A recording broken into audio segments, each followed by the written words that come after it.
दिल्ली में ऐसी सरकार थी जो है दिल्ली की झुग्गी झोपड़ी में गाड़ी घुमा करके लोगों को कहा संकट बड़ा है, भागो गांव जाओ, घर जाओ, आधे रास्ते छोड़ दिया।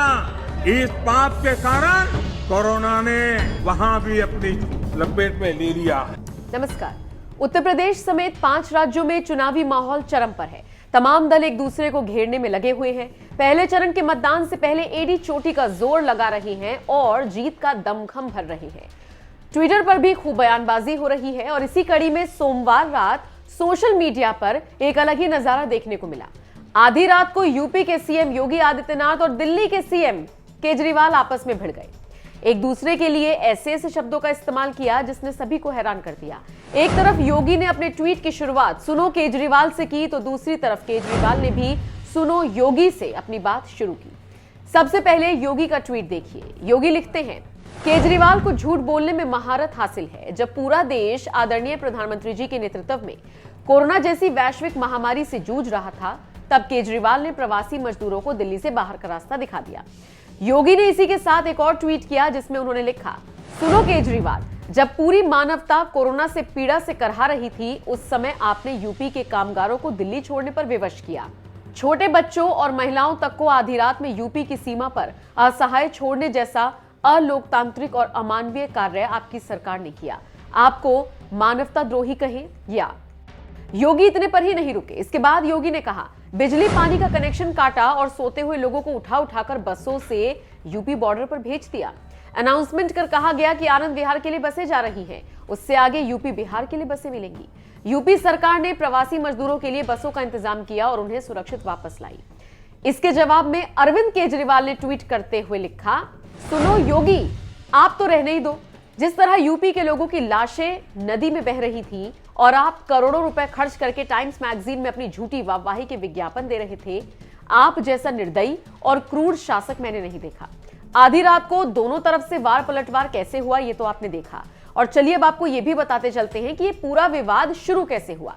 दरअसल पीएम मोदी द्वारा संसद में दिए गए बयान को लेकर केजरीवाल ने उन्हें घेरने की कोशिश की थी। दिल्ली के सीएम केजरीवाल ने पीएम के उस बयान को झूठा करार दिया था कि दिल्ली सरकार ने कोरोना के दौरान लोगों से दिल्ली छोड़कर जाने के लिए कहा। मोदी के लोकसभा में दिए गए भाषण की एक क्लिप पोस्ट करते हुए केजरीवाल ने उनके बयान को सरासर झूठ करार दिया था। ट्वीट करते हुए उन्होंने लिखा, प्रधानमंत्री का यह बयान सरासर झूठ है।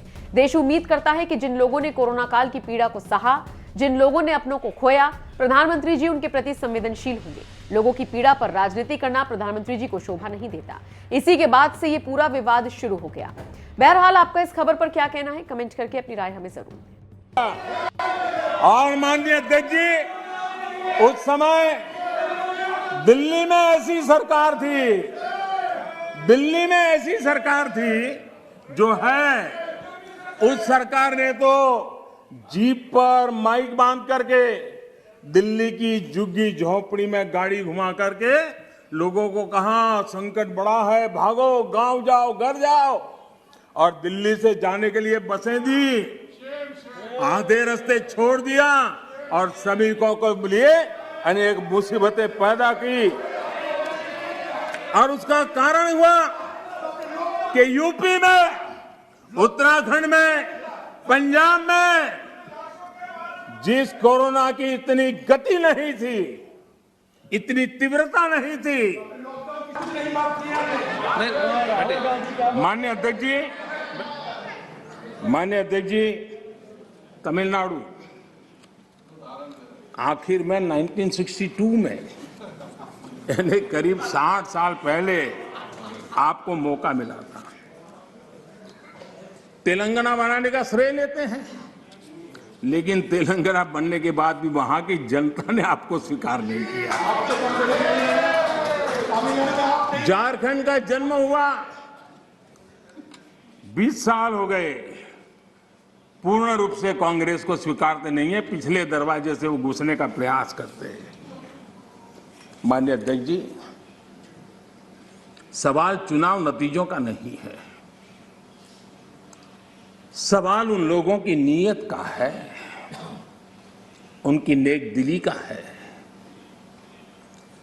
कि इतने बड़े लोकतंत्र में इतने साल तक शासन में रहने के बाद देश की जनता हमेशा हमेशा के लिए उनको क्यों नकार रही है, और जहां भी ठीक से लोगों ने राह पकड़ ली, दोबारा आपको प्रवेश करने नहीं दिया है। इतना सारा होने के बावजूद भी हम तो एक चुनाव हार जाए ना, महीनों तक न जाने इकोसिस्टम क्या क्या करती है। इतना सारा पराजय होने के बावजूद भी न आपका अहंकार जाता है, न आपकी इकोसिस्टम आपके अहंकार को जाने देती है।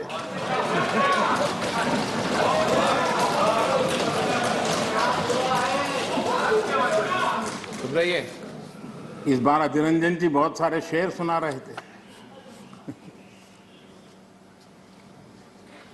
चलिए मौका मैं भी ले लूं। और जब अहंकार की बात मैं कर रहा हूं तब तो मुझे कहना ही पड़ेगा, वो जब दिन को रात कहें तो तुरंत मान जाओ। वो जब दिन को रात कहें तो तुरंत मान जाओ। नहीं मानोगे तो वो दिन में नकाब ओढ़ लेंगे।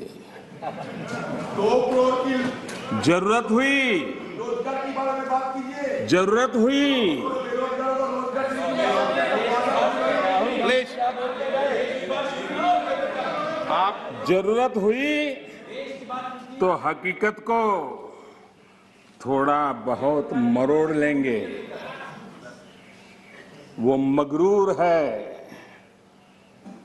खुद की समझ पर बेइंतहा। उन्हें आईना मत दिखाओ, इन्हें आईना मत दिखाओ, वो आईने को भी तोड़ देंगे।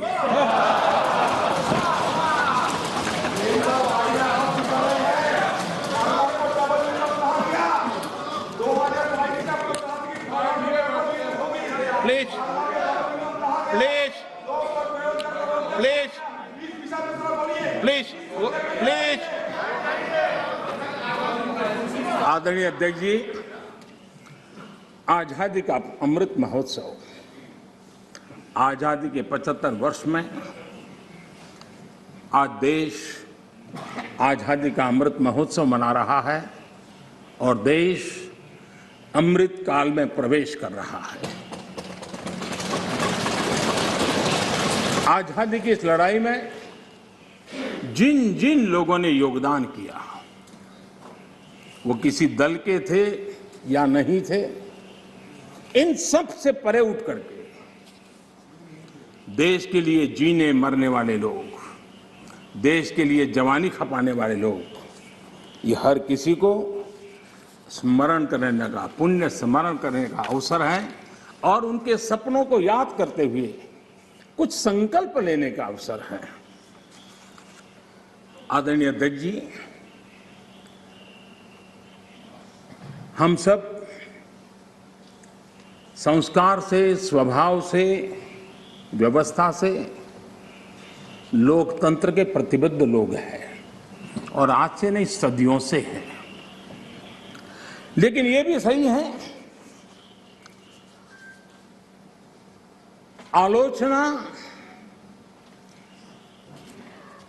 ये जीवंत लोकतंत्र का एक आभूषण है, लेकिन अंध विरोध ये लोकतंत्र का अनादर है।